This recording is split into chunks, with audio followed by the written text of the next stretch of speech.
Je salue tout le monde avec les meilleures des salutations de l'islam. Assalamu alaikum wa rahmatullahi wa barakatuh. Je m'appelle Adam Gergerloua, c'est le podcast Way Radio.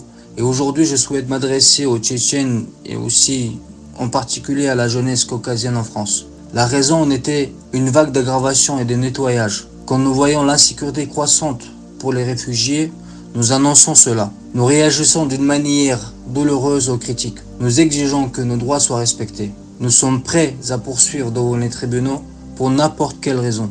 Et aujourd'hui, nous savons parfaitement ce qui se passe autour de nous, même comment cela se passe, comment tout change sous nos yeux quotidiennement. C'est vrai que vous êtes probablement nombreux à être jeunes et même se croire plus jeunes que ce que vous êtes. Et chacun croit qu'il a le droit de se tromper par ignorance. Mais aujourd'hui, comme on le sait, il y a des moments où il est interdit de faire des erreurs. C'est-à-dire que chacun doit comprendre qu'il est privé du droit de se tromper si le sujet concerne un caractère extrémiste. Autrement dit, pas d'exception. Tout le monde est privé de ce droit, privé du droit de commettre cette erreur. À ce jour, les médias et les législations de tous les pays tonnent à ce sujet. Pourquoi personne ne fait attention à ce qu'ils écrivent dans les commentaires sur les réseaux sociaux? Pourquoi ils ne se rendent pas compte qu'ils peuvent être accusés d'extrémisme? Je me souviens une fois sur internet, je ne sais pas si vous vous rappelez, il y avait une photo qui circulait sur internet avec une inscription amusante. Il y avait un panneau avec une inscription dessus sur la plage: quiconque se noie dans la mer ne nagera plus.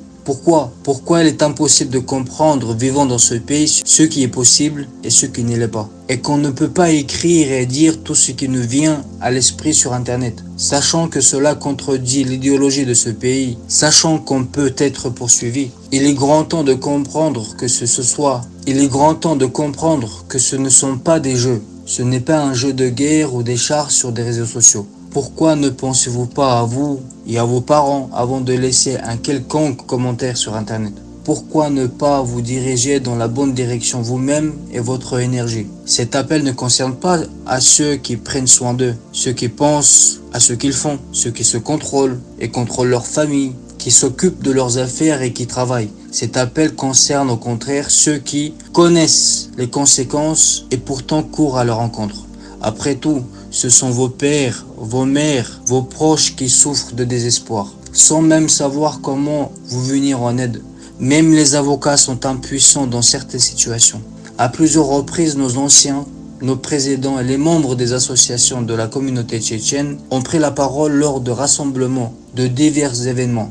Impliquez-vous dans l'éducation, atteignez les sommets de l'éducation. Soyez des médecins, des économistes, des historiens, des spécialistes dans différentes directions et catégories. Étudiez et travaillez. L'enjeu est sur vous, spécifiquement sur vous, la jeunesse. Et ce qui concerne la transaction et l'envoi d'argent vers d'autres pays à des fins caritatives, je tiens à souligner un point. Ceux qui envoient des fonds pour des besoins caritatifs dans différents pays, pourquoi ne donnez-vous pas ces fonds à des associations et les organisations humanitaires qui se trouvent en France? Ne faites aucune transaction vous-même. Nous savons que plus tard, pour chaque étape, des comptes rendus et des preuves seront nécessaires. Pourquoi ne pas adhérer aux associations officiellement enregistrées qui ont une réputation depuis des années? Aidez-les, devenez des volontaires. Nous savons qu'ils soumettent des rapports sur une base trimestrielle aux autorités qui les suivent et il n'y aura pas de problème. Je voudrais également m'adresser à des personnes qui se disputent constamment dans les commentaires sous différentes publications.